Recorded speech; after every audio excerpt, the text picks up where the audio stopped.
የኢራኑ ሁለንተናዊ መሪ አያቶላህ አሊ ኻሜኒም አልፈዋል። ዶናልድ ትራምፕ መግለጫ ሰጥተዋል። የእስራኤሉ ጠቅላይ ሚኒስትር ቤንያሚን ኔታንያሁ በድል ታጅበው ተናግረዋል። የተለያዩ መገናኛ ብዙሃን ሁኔታውን እያራገቡት ይገኛሉ። የኢራን ባለስልጣናት 40 ቀን የሚሆን የሀዘን ጊዜ አውጀዋል። የመካከለኛው ምስራቅ ፖለቲካና የዓለም መሪዎች እይታስ ምን ይመስላል? ፖለቲካውስ ወዴት ሊሄድ ይችላል? ኢራንስ ምን መልስ ሊኖራት ይችላል የሚለው ነገር ገና የሚጠበቅ ጉዳይ ነው። ወደ መጀመሪያው ሐሳብ መለሳለሁ። አያቶላህ አሊ ኻሜኒ 47 ዓመት ኢራንን ያስተዳደሩት በእነሱ አጠራር መንፈሳዊ ሊደራቸው ወይም ደግሞ መንፈሳዊ መሪያቸው አልፈዋል። የኢራን ባለስልጣናት ከባድ ሐዘን ውስጥ ናቸው። በተለይ እሳቸውን የሚከተሏቸው አብዛኞቹ የሺያ ሙስሊሞችም በዚህ ድርጊት በጣም እየተበሳጩ ይገኛሉ። ሉክዘምበርግ ታይምስ ይዞት የወጣው አንድ መረጃ አለ። አሊ ኻሜኒ ኢራንስ አንቲ ዌስተርን ሱፕሪም ሊደር ኢዝ ዴድ ይላል። ያው ይሄ የአውሮፓ ሚዲያ ስለሆነ አንቲ ዌስተርን ብሎ ነው የገለጻቸው። አያቶላህ አሊ ኻሜኒ the supreme leader of Iran who ruled over the Islamic Republic for በ86 ዓመታቸው ህይወታቸው እንዳለፈ ዘግቧል። ሌላው ከዚህ በጥቃቱ ተያይዞ ዱባይና በዙሪያው የነበሩ አካባቢዎች ከባድ የሆነ የአየር ጥቃት ደርሶባቸዋል። ይህም የቀጠናውን ውጥረት በጣም ከፍ አድርጎት ቆይቷል። ፍራንስ 24 እና ስካይ ኒውስ ይዞት የወጡት መረጃ አለን። ኻሜኒ ዴዝ ጊቭስ ኢራኒያን ግሬተስት ቻንስ ቱ ቴክ ባክ ካንትሪ ሴስ ትራምፕ።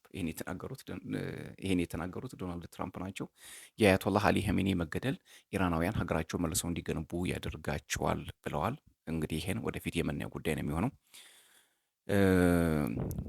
ሜጀር አታክ ላውንችድ ባይ እስራኤል ኤንድ ዘ ዩኤስ ኪልድ ኢራን ሱፕሪም ሊደር አያቶላህ አሊ ኻሜኒ። የእሳቸው ህይወት ማለፉ ብቻ ሳይሆን ቀጠናው መናጋቱና መናወጡ እንደማይቀር ከወዲሁ መገመት ይቻላል። የብዙ ፖለቲከኞች ስጋት የሚሆነው ይሄ ነው። አብዛኞቹ የዓለም ሚዲያዎች አሁን አይናቸው ከአያቶላህ ላይ ሆኗል ማለት ነው። ምን ሊፈጠር ይችላል? ምን አይነት እንትንስ ዓለም ላይ ሊከሰት ይችላል የሚለው ገና እጅግ በጣም አሳሳቢ ነው። በዚህ በኢራን ፖለቲካ ውስጥ በጣም በከፍተኛ ሁኔታ ሲተውኑ የነበሩትኝ የመጨረሻው የኢራን መሪ የሻህ ልጅ ፓህቢላ የመጨረሻው የኢራን ንጉስ ልጅ አያቶላህ ኻሜኒ መገደል የሀገሪቱን አቅጣጫ ሊቀይር ይችላል ሲሉ ተደምጠዋል። አሜሪካ ውስጥ በስደት ላይ ያሉት የመጨረሻው የኢራን ንጉስ ሻህ ልጅ ሪዛ ፓህላቪ የጠቅላይ መሪው አያቶላህ አሊ ኻሜኒ ሞት በደስታ መቀበላቸውን የሚገልጽ መግለጫ አውጥተዋል። እንግዲህ ፖለቲካ ይሄ ነው። ለአንዱ ሀዘን ነው፣ ለአንዱ ደስታ ነው። ፓህቢላ ምሽት ላይ በአሜሪካ ዋሽንግተን ፖስት ጋዜጣ ላይ ባወጡ ጽሁፍ የነጻነታችሁ ሰዓት ተቃርቧል በማለት ለኢራን ህዝብ መልእክት ላስተላለፉት ፕሬዚዳንት ዶናልድ ትራምፕ ምስጋና አቅርበዋል። ያው በጣም ነገሮች ውስብስብ ናቸው። እዚህ ጋር እንደሚወሩትና እንደሚጻፉት አይደሉም። ለግማሽ ክፍለ ዘመን ያህል እስላማዊ ሪፐብሊኳ የጎረቤት ሀገራትን ሉዓላዊነት ስትጥስ፣ በዓለም ዙሪያ ግጭቶችን ስታቀጣጥል፣ እንዲሁም የኒውክሌር መሳሪያዎችንና ኒውክሌር የሚያስወነጭፉ ረዥም ርቀት ተጓዥ ሚሳኤሎችን ለመታጠቅ ስትሰራ ቆይታለች ብለዋል።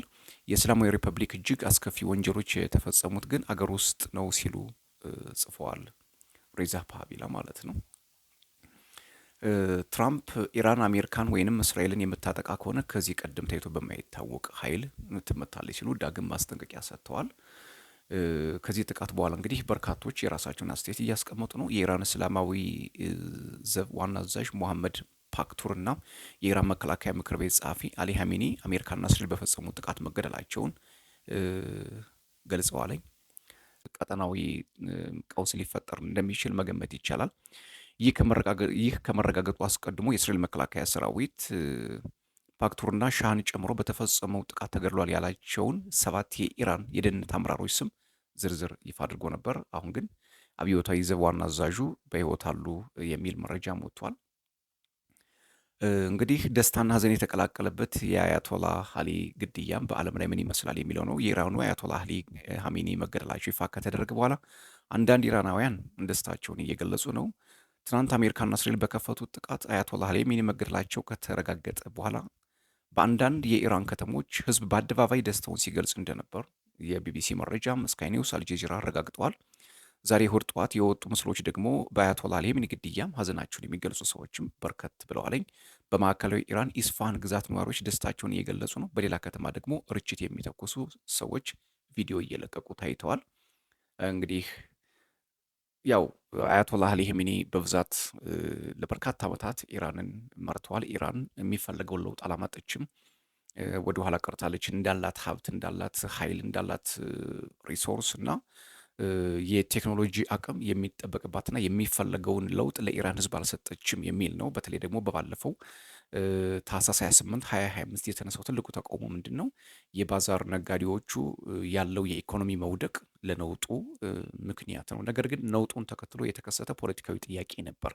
ያ ፖለቲካዊ ጥያቄ ምንድን ነው? ሪጂም ቼንጅ ነው ወይም ደግሞ የስርዓት ለውጥ ነው። የበቃኝ አይነት ስሜት ነው ሲስተናገድ የነበረው። በዓለም ላይም በርካታ ፖለቲከኞች ይሄን ያው ድርጊቱን ሲያወግዙ ነበር። ከተባበሩት መንግስታት ድርጅት እስከ ሰብአዊ መብት ወይም ደግሞ ይሄ ሂውማን ራይት ዎች የሚባለውም ድርጊቱን ሲያወግዝ ነበር።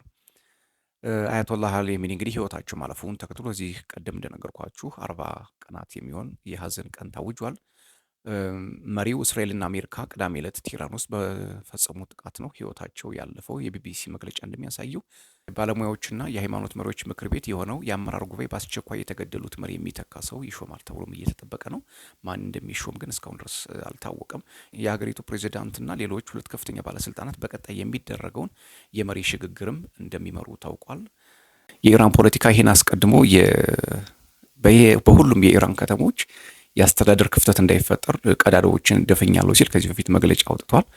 በዓለም ላይ የሚከሰቱት የፖለቲካ ነውጦች ግን የኢራንን ፖለቲካ ደግሞ እንደገና ምን ሊያደርጉት ይችላሉ የሚለው ገና የሚጠበቅ ነው። በተለይ የመካከለኛው ምስራቅ ቀጠና ላይ ኢራን የፈጸመቻቸው ጥቃቶች ጎረቤቶቿን ሲያስቆጣ አልቀረም። ይህ ደግሞ ሌላ ጥቃት ሊፈጥር ይችላል። ክቡራን አድማጮቼና ተመልካቾቼ ትንሽ ዓለም ላይ ሊከሰት የሚችለው ነገር እኔና እናንተ ከምንጠብቀው በላይ ሊሆን ይችላል ብዬ ነው። በጣም ስጋት ውስጥ ነው ያለነው ሁላችንም። ምክንያቱም ከዚህ በኋላ ጉልበት ብቻ ነው መሪው። ኢንዲፔንደንት ይዞት የወጣው አንድ መረጃ አለ። ኢራንስ ኪ ፖለቲካል ፊገር ኤክስፕሌንድ አፍተር አያቶላህ አሊ ኸሜኒ ኪልድ ኢን ዩኤስ ስትራይክስ። ዶናልድ ትራምፕ ያው ቅድም እንደነገርኳችሁ አሳውቀዋለኝ። ትራምፕ ሃዝ ኮልድ ኦፍ ዘ ኢራኒያን ፐብሊክ ሲያዝ ኮንትሮል ኦፍ ዩር ደስትኒ፣ ዕጣ ፈንታችሁን ወስኑ ሲሉ ተናግረዋለኝ። ኻሜኒ ዋን ኦፍ ዘ ሞስት ኢቪል ፒፕል ኢን ሂስትሪ ኢዝ ዴድ።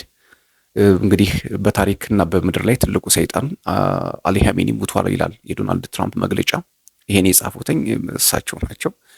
እንግዲህ ሰይጣኑ ማን እንደሆነ በምድር ላይ ክፉ ማን እንደሆነ ያው የሚያውቀው ፈጣሪ ነው። ነገር ግን ዶናልድ ትራምፕ ዋን ኦፍ ዘ ሞስት ኢቪል ፒፕል ኢን ሂስትሪ፣ ያው በታሪክ ትልቁ መጥፎ ሰው ህይወቱ አልፏል። ዲስ ኢዝ ኖት ኦንሊ ጀስቲስ ፎር ዘ ፒፕል ኦፍ ኢራን፣ ለኢራን ህዝብ ፍትህ ብቻ አይደለም፣ በት ፎር ኦል ግሬት አሜሪካንስ፣ ለሁሉም አሜሪካውያን ኤንድ ዶስ ፒፕል ፍሮም ሜኒ ካንትሪስ ስራው ዘ ወርልድ፣ በመላው ዓለም ለሚገኙ።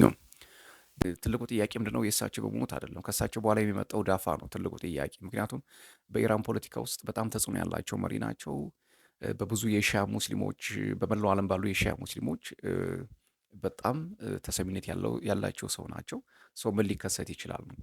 ኻሜኒ ዴዝ ሊቭስ ኢራኒያን ኢስላሚክ ሪፐብሊክ ፌሲንግ ዘ ግሬተስት ቴስት ሲንስ 1979። ለኢስላሚክ አብዮታዊ ወይም ደግሞ ለአብዮታዊ ዘቡ ከ79 ወዲህ ትልቁ ፈተና አሁን ነው።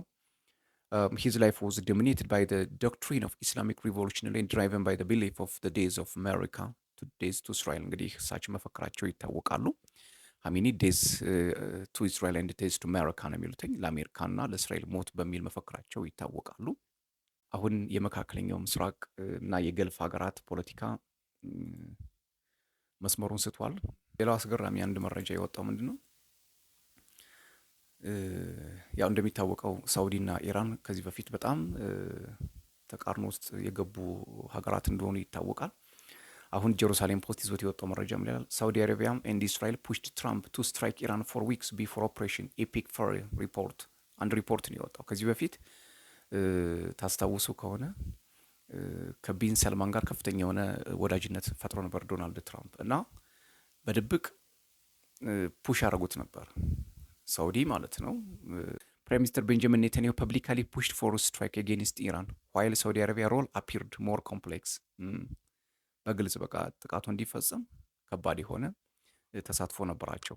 ከኔታንያሁ ባሻገር ሳውዲም የራሷን ጥቅም ለማስከበር ኢራንን በጣምም ስለምትፈራት ጭምር ጥቃቱን እንዲቀነባበርና እንዲካሄድ አድርጋለች። በቃ ባጭሩ ጠቅለል ለማድረግ ያው ሁላችሁ መረጃው ስላላችሁ ብዙም እንትን አልላችሁም።